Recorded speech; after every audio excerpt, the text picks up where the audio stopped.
কেমন আছো তোমরা সবাই? Welcome to new blog. আজকে আমি চলে এসেছি ডোমজুড়ের টেস্ট অ্যান্ড বাইট, একটা কেক শপ। তো সেখান থেকে একটা কেক আমি পছন্দ করেছি। আমার হাজব্যান্ডের জন্মদিন আগামীকাল, তো আজ রাত 12টার পর ওকে দিয়ে কেক কাটানো হবে। তো এই যে কেকটা আমি চুজ করে দিয়েছি, এই যে ইনি নাম লিখে দিচ্ছেন। তো যে আর কি নামটা লিখেছে, ভীষণ সুন্দরভাবে নামটা লিখেছে, জানো তো। অন্যান্য কেকের দোকানে নাম লেখাই মোটামুটি লাগে, বাট এই নাম লেখার স্টাইলটা খুব ভালো ছিল। যখন খুলবো তোমাদেরকে দেখাবো, বেশ সুন্দর করে দুটো কালার দিয়ে করে দিয়েছে, বেশ ভালো। বাড়ি গিয়ে তো তোমাদেরকে দেখাবোই যে কি কেক নেওয়া হলো ভালো করে সামনে থেকে। এখন এই যে ডোমজুর হসপিটালের উল্টো দিকে রয়েছি, এই কেক শপ থেকে বেরিয়ে এলাম। তো বাড়ির সামনের দোকানগুলোতে ঠিক পছন্দ হচ্ছিল না, বা অনেক রকম প্রবলেম হচ্ছিল। হাঁটতে হাঁটতে বেশ অনেকটা দূরেই আমরা চলে এসেছি। তো এরপর যাব বাড়ি ফিরে। আয়ুষের জন্য একটা ছোট পেস্ট্রি কেক নিয়ে নিয়েছি, না হলে বাড়ি গিয়েই বলবে বড় কেকটা এক্ষুনি কাটো, এক্ষুনি কেটে আমাকে দাও, এক্ষুনি আমি খাবো। সে এক মহা ঝামেলায় পড়ে যাব। তার থেকে ছোট একটা পেস্ট্রি কেক নিয়েই বাড়ি যাচ্ছি। টুপিটা খুলে দেয়, তো গরম হচ্ছে।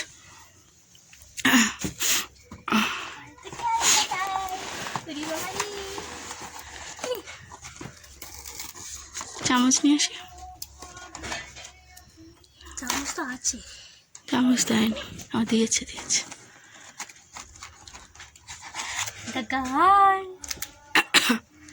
Happy happy happy happy happy happy. এবার আর আইসক্রিম চাই না তো? দাঁড়াও দাঁড়াও, আয়ুষ দে। আর খাবি আইসক্রিম? বল, আর বলিস। কেক তো নিয়ে আসা হয়ে গেল। এরপর আমি একটু ঘরটা গোছাবো, বিছানার চাদর টাদর পাল্টাবো, এইসব কাজগুলো সেরে নেবো। বলো দারুন, দারুন, দারুন, এরকম দারুন দারুন, হ্যাঁ দারুন দারুন, দারুন যে দারুন।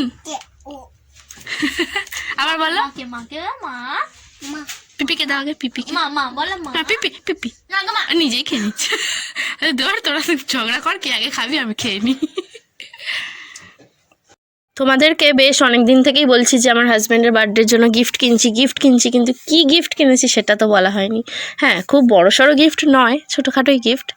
তো এই যে একটা শার্ট, তার সাথে একটা পারফিউম রয়েছে, বডি স্প্রে, একটা সানগ্লাস, ছোট্ট একটা লাভ, সাথে অনেক ভালোবাসা, আর একটা গোলাপ। সব থেকে যেটা ইম্পর্টেন্ট, সব থেকে দামি যেটা, এই যে গোলাপটা। আর আর অনেক অনেক ভালোবাসা তো আছেই। আর একটা স্পিকার কিনে দিয়েছি, ঘরে গান শুনতে পারবে অথবা দোকানে গান টান শুনে, তো ওই কাজে লাগবে। তো বিশেষত সেই কারণে স্পিকারটা আমি কিনে দিয়েছি, ব্লুটুথ স্পিকার। তো আমার তরফ থেকে ছোট্ট উপহার, এটা হচ্ছে আমার হাজব্যান্ডের জন্য। এদিকে ঘরদোর সমস্ত গোছানো হয়ে গেছে, আমি এগুলো সব রেডি করে নেবো। আমার হাজব্যান্ড এখন ওয়াশরুমে গেছে, ফ্রেশ হয়ে আসবে, তারপর কেক কাটবে। আর তোমরা কি জানো এখন রাত কটা বাজে? এখন রাত 1:45 বাজে। 12টার সময় তো কেক কাটার কথা ছিল, বাট ওর কাজ ছিল দোকানে, একটু কাজ সেরে এলোই 12:30 1:45 বেজে গেছে। তো এত রাতে আমরা কেক কাটবো। আমি একটু শুয়ে ঘুমিয়েই পড়েছিলাম, ছেলে জেগেছিল, আমার চোখটা লেগে এসেছিলো। তো যাই হোক, এখন এই যে কেক কাটিং হবে। তোমরা বলো কেকটা কেমন পছন্দ করেছি। এটা হচ্ছে স্ট্রবেরি কেক। আর এই যে নাম লিখে দিয়েছে, নাম লেখার যে দুটো কালার কম্বিনেশনের নামটা লিখেছেন, আমার ভীষণ পছন্দ হয়েছে, ভীষণ ফুটেছে কেকটার ওপর নাম লেখার স্টাইলটা। তোমরা কি বলো সেটা জানিও। তো এই যে আমি এখন রেডি করে নিচ্ছি। বেলুন টেলুন দিয়ে এবছর আর সেরকমভাবে সাজানো হলো না, একদম সিম্পলভাবেই। তো চলো। আর আমি তো নাইটি পরেই ছিলাম, পরে ভাবলাম যে না, একটা কুর্তি পরি, একটা ফটো তোলা যাক বলে একটা ফটো তুলবো এবার।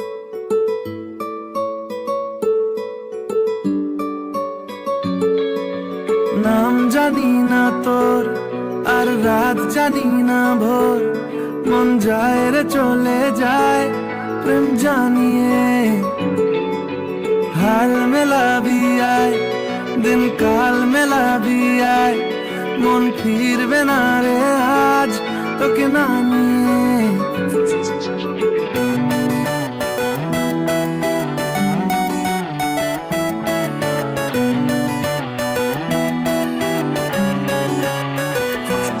তোর এক কথায় আমি রাখবো 1000 বাজি, তোর ইশারায় আমি মরে যেতেও রাজি। গুড মর্নিং, সকাল সকাল উঠেছি আজকে, উঠে সব কাজ করলাম, বিছানা টিছানা গুছিয়েছি, আর বাসন কোসন মাজা, ঘর মোছা, ড্রেসিং টেবিলটা পরিষ্কার করলাম। ওখানে বেশ কিছু টিফিন বক্স রেখেছি, দিদির বাড়িতে একটু খাবার পাঠাবো আর গুড় আনতে দেবো, টিফিন বক্স লাগবে, সব জোগাড় করে রাখলাম। তো এখন সবজি কাটতে বসবো এখানে। আর এখানটাও রেডি করলাম, এই যে এখানটা ওকে খেতে দেবো আমার হাজব্যান্ডকে, ভালো ফটো আসবে ওই জন্য এরকম করলাম আর কি। এই কটা কাজ করে নিয়েছি, 9:22 বাজে এখন, 9:20 ধরো। চলো এখন একটু সবজি টবজি কাটি আর তারপর বেলার দিক করে রান্না হবে। তো স্নান করে চলে এসেছি, তো ভাবলাম আগে পুজোটা সেরে নিই। পুজোটা হয়ে গেলে না মনে হয় অনেক কাজ হয়ে গেছে। তো পুজোটা করে নিই, বাসন কোসন, এই যে ঠাকুরের বাসন কোসন সব ধুয়ে নিয়ে এসেছি। আজকে বৃহস্পতিবার, একটু ধুনো জ্বালাবো। তো এইভাবে একটু পুজোটা করে নিই, তারপর রান্না করব। চলো, পুজো আর কি শেয়ার করব, সেরকম কিছু শেয়ার করে নিই, পুজোটা করে নিই চলো। এই যে পুজো আমার কমপ্লিট, আর এদিকে মাছ মাংস সব এনে দিয়েছে, কাটছি, চিংড়ি মাছ এনেছে আজকে। তো এগুলো রেডি করব, মাংস রয়েছে, এখানে মুদিখানা রয়েছে। চলো আগে সব রেডি করি, আমার একটু সময় লাগবে, আস্তে আস্তে করে রেডি করি। সবার প্রথমে মাছ মাংস ধুয়ে ম্যারিনেট করার কাজটা আমার ছিল। মাংসটা সমস্ত মশলা দিয়ে ম্যারিনেট করেছি, চিংড়ি মাছটা নুন আর হলুদ দিয়ে মাখিয়ে নিয়েছি সব ধুয়ে টুয়ে। আর সন্ধেবেলা একটু চিকেন পকোড়া করব, সাথে কফি। তো চিকেন পকোড়ার জন্য মাংসটা ম্যারিনেট করে রাখলাম, আর এর মধ্যে একটা ডিম আর কর্নফ্লাওয়ার দিয়ে একসাথে মিশিয়ে রাখলাম। সন্ধেবেলায় শুধু ছাঁকা তেলে ভেজে তুলে নিতে হবে। আর এরপরে আমি রান্নার দিকেও চলে এলাম। আগে এখানে ভাতটা বসিয়ে দিয়েছি, আর আরেক দিকে করে নেবো পায়েস। পায়েসটা নিয়ে না আমি একটু চিন্তায় থাকি, কারণ পায়েস করাতে খুব একটা দক্ষ হাত আমার নয়, কারণ এটা খুব একটা তো করা হয় না, মাঝে সাঝে বছরে এক আধবারই পায়েস আমার হয়। আর আগে আমি পায়েস করতাম না, মানে অন্য কাউকে দিয়ে করিয়ে নিতাম। তো এখন নিজে হাতে করি, একটু ভয় থাকে, এই জন্য পায়েসটা আগে সেরে নিলাম। তো যাই হোক, এবারের পায়েসটা ঠিকঠাক ছিল, কোনো অসুবিধা হয়নি, বাট আমার একটু টেনশানে ছিল, আর আমি একটু টেনশানে ছিলাম। তো এরপরেই ননস্টিকের কড়াইটা বার করলাম। এই চিংড়ি মাছটা ওই সিলভার কড়াইতে একদম করা যাবে না, এই যে কাঠিগুলো দেওয়া আছে, সিলভার কড়াইতে ভাজতে খুব প্রবলেম হবে, যেই কারণে এই কড়াইটাই বার করলাম। তো চলো হালকা করে ভেজে তুলে নেব। তারপর এটা হচ্ছে মশলা দিয়ে একটা কষিয়ে নেব। চিংড়ি মাছের ঝাল করব, মালাইকারি করলে হতো, নারকেলও ছিল ঘরে, কিন্তু আমার হাজব্যান্ড মালাইকারি ভালো খায় না, ও ঝালটাই ভালো খায়। যেহেতু ওর জন্মদিনের জন্য রান্না করা হচ্ছে, সেহেতু ওর পছন্দের রান্না করাটাই আমার মনে হয় বেটার হবে, যেই কারণে মালাইকারি না, প্লেন ঝাল করব, তবে সেটাও খেতে কিন্তু খুব ভালো হবে।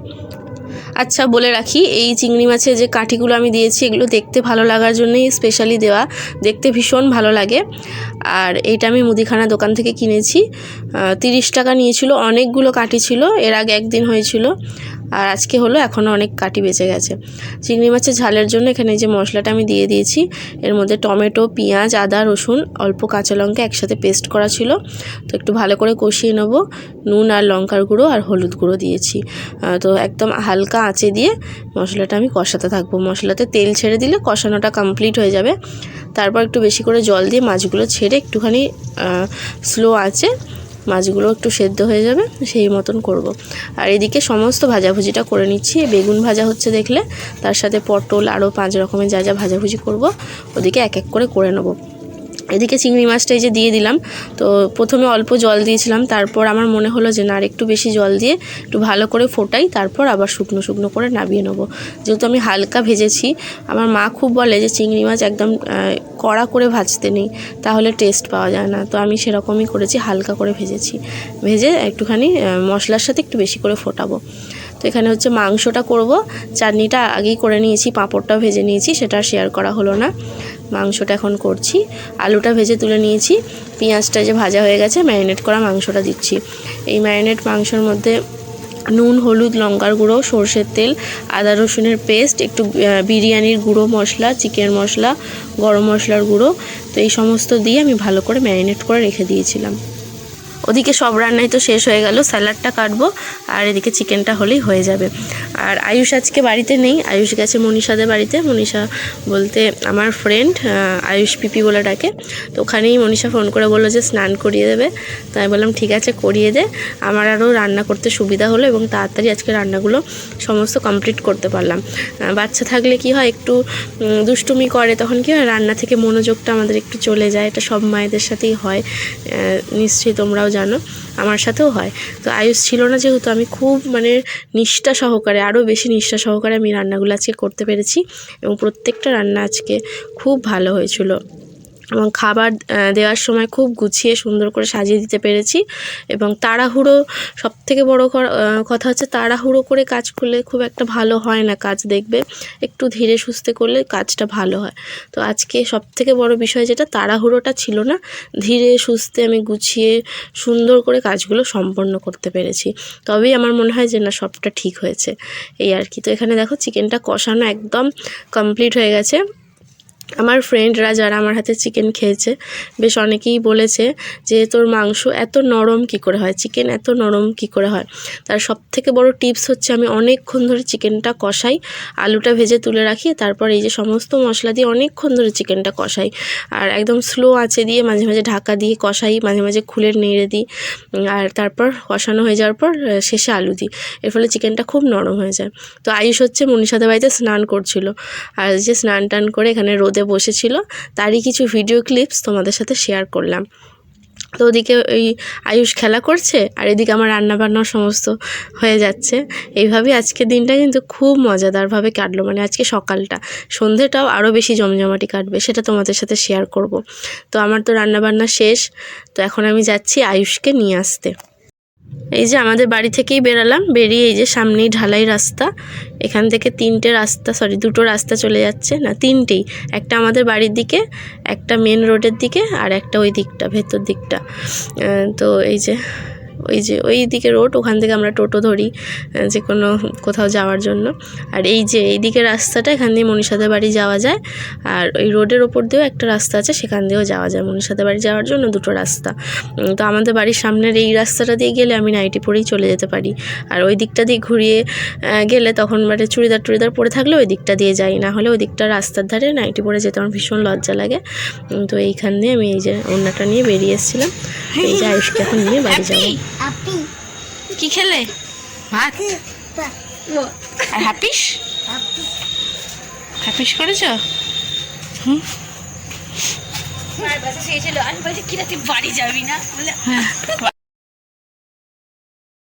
আচ্ছা, মাংস রান্না হয়ে যাওয়ার পর কমপ্লিট লুকটা তো তোমাদের সাথে শেয়ার করা হয়নি, চলো তোমাদের সাথে একবার শেয়ার করি।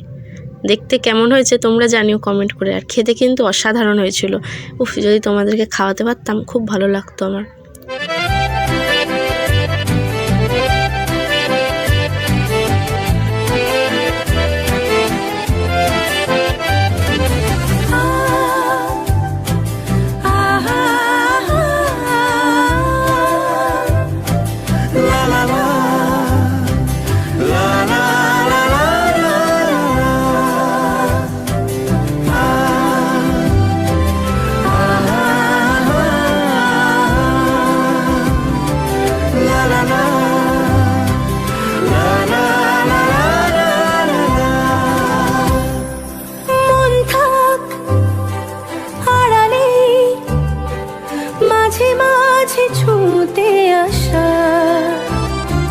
জানি হাত বাড়ালে ধরা দেবে ভালোবাসা,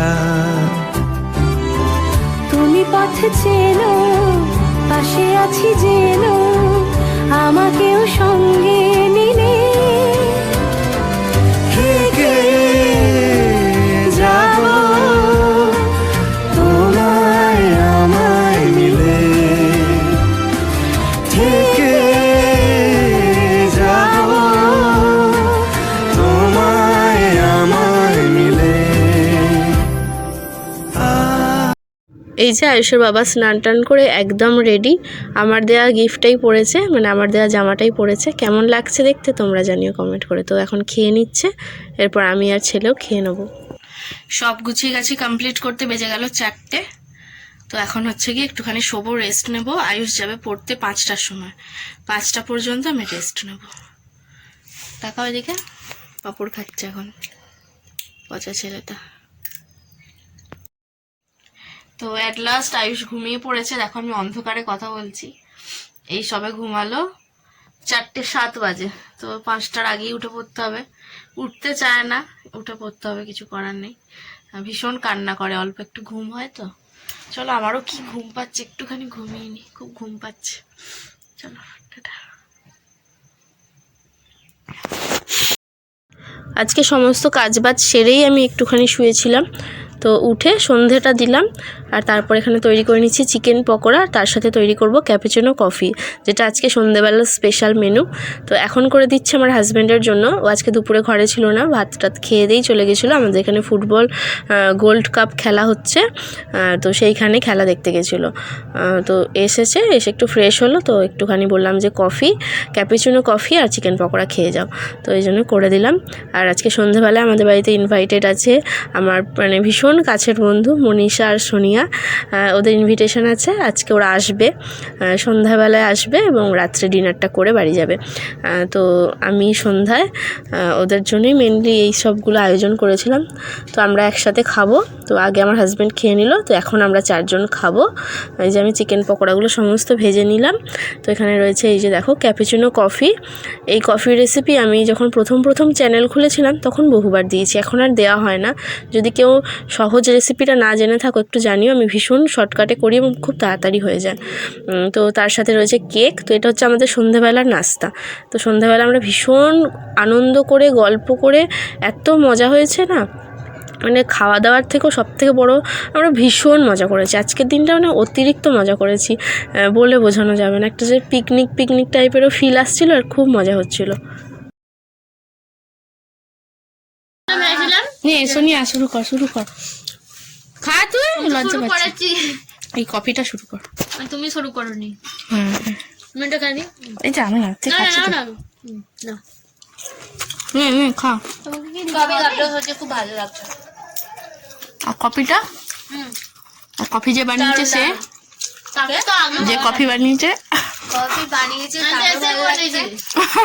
কফি যে কাপটা যে কিনে এনেছে তারও ভালো লাগছে, সবই ভালো লাগছে। আমি বলে দিই, কফির কাপটা চয়েস করেছে আমাদের দাদা, মানে চয়েসটা খুবই ভালো।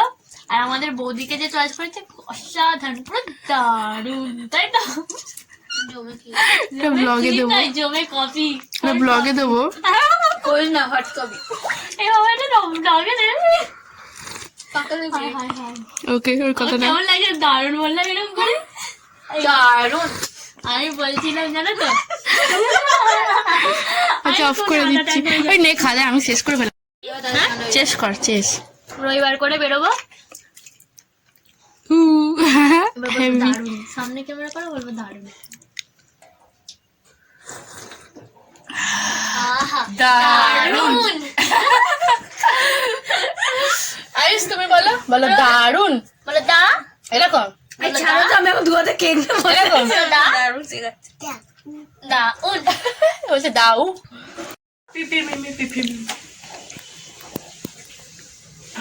এই সোনু ডার্লিং, এদিকে তাকা না। এই বৌদি ডার্লিং, একটু তাকা না।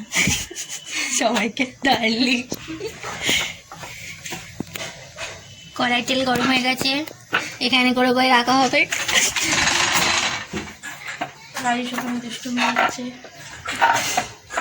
আয়ুষ দে দুষ্টুমি না। একটা কথা তোমাদেরকে জানিয়ে রাখি যে আমাদের বন্ধুত্বের মধ্যে কোনো রকম হিংসি রেষারেষি এইসব নেই, একদম মানে মন খোলা বন্ধুত্ব আমাদের, জানো তো, এটা তোমাদের সাথে শেয়ার করলাম।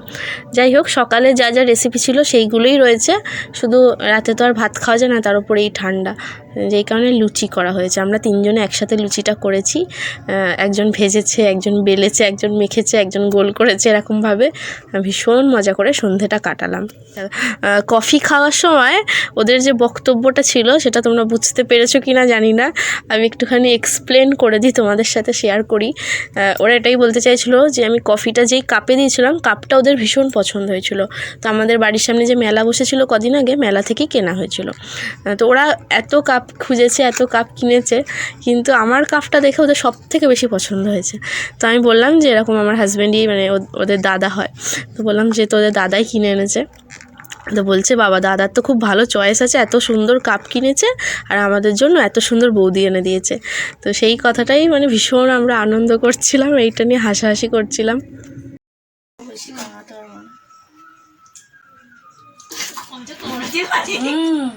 দারুণ দারুণ দারুণ। এই গিফটটা দিয়েছে আমার মেজদি, আমার হাজব্যান্ডের জন্য পাঠিয়েছে স্পেশালি। চলো খোলা যাক, দেখা যাক। তো তোমাদেরকে বলে রাখি, আমার মেজদির বাড়ি কিন্তু আমাদের বাড়ির কাছেই, একদম সামনে। তো এই যে মেজদি গিফটটা পাঠিয়েছে, চলো খুলছি, তোমাদেরকেও দেখাচ্ছি। আর সোনিয়া মনীষা ওরা তাড়াতাড়ি একটু বাড়ি চলে গেছে। মনীষা একটু আগেই গেছে, একটু দরকার ছিল ওর বাড়িতে। আর সোনিয়ার আমি একসাথে খুলবো ভেবেছিলাম, বাট ও চলে গেছে, তো আমি একাই খুলছি গিফটটা। আর ওদিকে মেজদির জন্য আমি খাবার পাঠিয়ে দিয়েছি। চলো গিফটটা দেখা যাক, তোমাদের সাথে শেয়ার করি। আমার তো ভীষণ পছন্দ হয়েছে। এই যে ফটো ফ্রেম, তো এর মধ্যে আমাদের তিনজনের, আমার, আয়ুষের, ওর বাবার তিনজনেরই ফটো রাখা হবে। আর কালারটাও খুব পছন্দ হয়েছে আমার। তো আমাদের তিনজনের একসাথে খাওয়া দাওয়া হয়ে গেছে। তো বাসন কোসন মেজে যা যা কাজ ছিল সেগুলো কমপ্লিট করে নিয়েছি। শুধু আয়ুষের বাবার খাওয়া হয়নি, ওর বাবা তো ভাত খায়, ভাত খাবে এসে। তো আমি একটু শুয়ে রেস্ট নেবো, ওর বাবা এলে ওর বাবাকে খেতে দেবো। এইভাবে আজকে দিনটা কাটালাম বেশ মজা করে। চলো আজকের ব্লগটা এতটাই রাখছি, দেখা হচ্ছে পরের দিন নতুন ব্লগের সাথে। আজকের মতন টাটা, সবাই খুব ভালো থেকো।